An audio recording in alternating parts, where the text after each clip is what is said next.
Hello everyone, welcome to Relate Chemistry. I hope all of you are doing well. So friend, in this video we are discuss spin coupling and इसके आगे हम लोग discuss करेंगे pascal triangle को। अब ये जो spin coupling है दोस्तों, इसे अच्छे से समझने के लिए हम लोग समझ लेते हैं कि स्प्लिटिंग ऑफ NMR सिग्नल क्या होता है। स्प्लिटिंग ऑफ NMR सिग्नल को दोस्तों मैंने प्रीवियस वीडियो में भी डिटेल से आप लोगों को समझाया है। अगर आपने वो वीडियो नहीं देखा है तो डिस्क्रिप्शन में लिंक है, आप जाके ये वीडियो को डिटेल से देख सकते हैं। इस वीडियो में आप लोगों को मैं इन शॉर्ट से समझा देता हूँ कि स्प्लिटिंग ऑफ NMR सिग्नल क्या होता है और ये क्यों होता है। तो देखिए, इन जनरल हम लोग स्प्लिटिंग ऑफ NMR सिग्नल कैसे देखते हैं। तो लेट सपोज हम लोगों ने एक मॉलिक्यूल कंसीडर किया और उस मॉलिक्यूल ने हमें दो सिग्नल प्रोवाइड किया, एक शील्डेड रीजन में एंड एक डिशील्डेड रीजन में। तो हमें इस प्रकार से देखने को मिलता है। अब इसी सिग्नल को जब हम लोग हाई रेजोल्यूशन में ऑब्जर्व करते हैं तो हमें कुछ इस प्रकार से स्प्लिटेड सिग्नल देखने को मिलता है। तो इसे हम लोग कहते हैं स्प्लिटिंग ऑफ NMR सिग्नल। तो ये NMR जो सिग्नल होता है उनमें स्प्लिटिंग क्यों होता है वो देखिए। तो यहाँ पर देखिए दो मैग्नेटिक न्यूक्लियाई है, तो इनके स्पिन के बीच इंटरेक्शन होता है, इनके स्पिन के बीच इंटरेक्शन होता है। तो इसे ही हम लोग कह देते हैं स्प्लिटिंग ऑफ NMR सिग्नल। ठीक है, अब ये इंटरेक्शन हो रहा है इनके स्पिन के बीच, या इंटरेक्शन कर रहा है या कपल कर रहे हैं, तो इसे ही हम लोग कह देते हैं स्पिन कपलिंग। अंडरस्टूड। तो यहाँ पर देखिए इसके डेफिनेशन के जरिए से बहुत अच्छे से क्लियर हो जाएगा। तो देखिए, the interaction between the spins of the neighbouring magnetic nuclei in a molecule. The interaction between the spins of the neighbouring magnetic nuclei in a molecule may cause the splitting of NMR signal in the spectrum, है ना। इनके spin के interaction से या coupling से splitting of NMR signal हो रहा है, सिग्नल का स्प्लिटिंग हो रहा है। तो इसे ही हम लोग कह देते हैं this is known as spin coupling. Understood. इसे हम लोग कह देते हैं जी स्पिन कपलिंग। अब हम लोग एग्जाम्पल के जरिए से समझते हैं स्पिन कपलिंग को। तो देखिए कि जो नेजिबरिंग मैग्नेटिक न्यूक्लियाई है उनका स्पिन जो है वो किस तरीके से इंटरेक्शन करता है या कपल करता है। तो हम लोग कंसीडर किए हैं जी एथिल ब्रोमाइड को।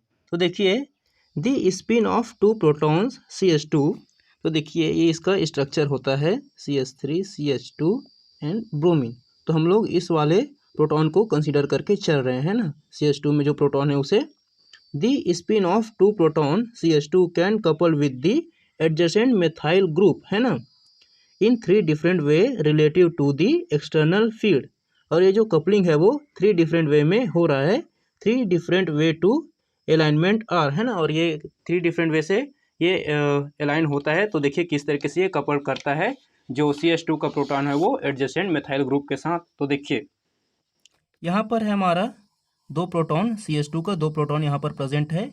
तो ये किस प्रकार से ये CH3 के जो प्रोटॉन है उससे या उसके स्पिन से कपलिंग करता है उसको देखिए। तो ये 3 तरीके से ये कपल कर सकता है। तो यहाँ पर दो प्रोटॉन है तो इसका अलाइनमेंट किस तरीके से हो सकता है। तो दो प्रोटॉन है तो इसका डायरेक्शन जो है इस तरीके से हो सकता है, दोनों अपवर्ड रहे, या फिर एक अपवर्ड रहे एक डाउनवर्ड रहे, या फिर पहला डाउनवर्ड रहे दूसरा वाला अपवर्ड रहे, या फिर दोनों डाउनवर्ड रहे। तो ये इसका पॉसिबिलिटी है कि इसका स्पिन का डायरेक्शन हो जो है वो इस प्रकार से हो सकता है। तो देखिए किस प्रकार से ये N+1 रूल ये फॉलो करके कपल करता है वो देखिए, है ना, क्योंकि स्प्लिटिंग ऑफ NMR सिग्नल इसी रूल के बेस में होता है। तो यहाँ पर कितने प्रोटॉन है इसके एडजेसेंट कार्बन में, 2, है ना। इसका एडजेसेंट कार्बन क्या हुआ, CH2, है ना। और CH2 के लिए इसका एडजेसेंट कार्बन क्या हुआ, CH3 वाला जो कार्बन है वो। तो इसके एडजेसेंट कार्बन में कितने प्रोटॉन हैं, 2, है ना। यहाँ पर 2 प्रोटॉन है +1, है ना। तो इसलिए यहाँ पर 3 आया। तो इसका सिग्नल हमें किस प्रकार से मिलेगा, कुछ इस प्रकार से ट्रिपलेट सिग्नल देखने को मिलेगा। इसका जो स्प्लिटिंग है वो इस प्रकार से देखने को मिलेगा इसके कपलिंग से। और ये जो है ये एक्सटर्नल मैग्नेटिक फील्ड का डायरेक्शन है। सिमिलरली हम लोग जब CH2 के लिए देखें तो है ना, यहाँ पर 3 प्रोटॉन प्रेजेंट है।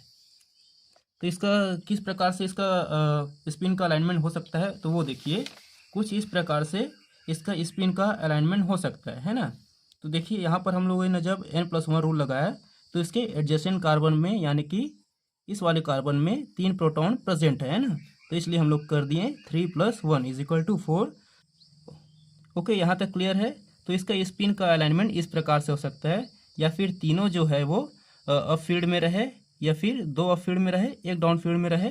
तो इस तरीके से ओवरऑल इसका जो अलाइनमेंट है, स्पिन का अलाइनमेंट, वो इस प्रकार से हो सकता है। अंडरस्टूड। तो यहाँ पर 4 आया, तो इसका जो स्प्लिटिंग है वो कुछ इस प्रकार से होता है, कुछ इस प्रकार से यहाँ पर क्वार्टेट स्प्लिटेड सिग्नल देखने को मिलता है। तो समझ में आया, स्पिन स्पिन कपलिंग और स्प्लिटिंग ऑफ एनएमआर सिग्नल, है ना, ये दोनों एक दूसरे से रिलेटेड टॉपिक है। ठीक, तो देखिए, thus a triplet of peaks result with the intensity ratio of 1:2:1 which correspond to distribution ratio of alignment, है ना। और ये रेशियो कहाँ से आया, ये पास्कल ट्रायंगल से ये रेशियो आया है। तो देखिए, also the spin of 3 proton CH3 can coupled with the adjacent group CH2 in 4 different way, है ना। और ये जो CH3 है वो CH2 से 4 डिफरेंट वे से कपल करता है relative to the external field, है ना। तो ये अलाइनमेंट आप लोगों को पहले से बता दिया था कि ये चारों पॉसिबिलिटी है इसके अलाइनमेंट का या इसके कपलिंग का। तो इस तरीके से ये कपल करता है, जो CH3 का प्रोटॉन है वो CH2 के प्रोटॉन से, और इस प्रकार से हमें क्वार्टेट सिग्नल देखने को मिलता है। Thus, quartet of peak result with an intensity ratio of 1:3:3:1 which correspond to the distribution ratio of all alignment, है ना। और ये रेशियो भी कहाँ से आया, पास्कल ट्रायंगल से आया। तो देखिए पास्कल ट्रायंगल किस प्रकार से होता है, तो कुछ इस प्रकार से हमारा पास्कल ट्रायंगल होता है, इस तरीके से। तो ये जो रेशियो है क्या है, 1:2:1, है ना। और इसमें किस तरीके से हमें स्प्लिटेड सिग्नल देखने को मिला, ट्रिपलेट सिग्नल देखने को मिला कुछ इस प्रकार से, है ना। तो ये किस प्रकार से हुआ, तो देखिए, जब हमारा जो प्रोटॉन का जो नंबर है वो 2 है ना, तो इसका रेशियो किस प्रकार से आएगा, 1:2:1, है ना। इसलिए यहाँ पर ये ट्रिपलेट ये जो सिग्नल है वो हमें मिलता है इस तरीके से। और जब हमारे पास जो प्रोटॉन है उसका जो नंबर है वो 3 होता है, तो उसका रेशियो कितना आता है, 1:3:3:1 आता है। और यहाँ पर 4 तरीके से जो हमारा स्पिन है वो कपल्ड करता है, इसलिए ये क्वार्टेट सिग्नल हमें प्रोवाइड करता है कुछ इस प्रकार से। अंडरस्टूड। इसी तरीके से जब हम लोग प्रोटॉन के नंबर्स को बढ़ाते जाते हैं, तो उसका जो स्पिन का अलाइनमेंट है या जो कपलिंग करने का पॉसिबिलिटी है वो कुछ इस प्रकार से होता है। ये 5 तरीके से ये कपल्ड कर सकते हैं जो अनदर मैग्नेटिक न्यूक्लियाई है उसके स्पिन के साथ, है ना। तो इस प्रकार से हम लोग पास्कल ट्रायंगल का यूज़ करते हैं स्पिन स्पिन कपलिंग में। अंडरस्टूड। तो ये था friend spin spin coupling and Pascal triangle. I hope ये spin spin coupling and Pascal triangle आप लोगों को समझ में आया होगा। So don't forget like, share and subscribe friend. Thank you friends. Thank you for watching.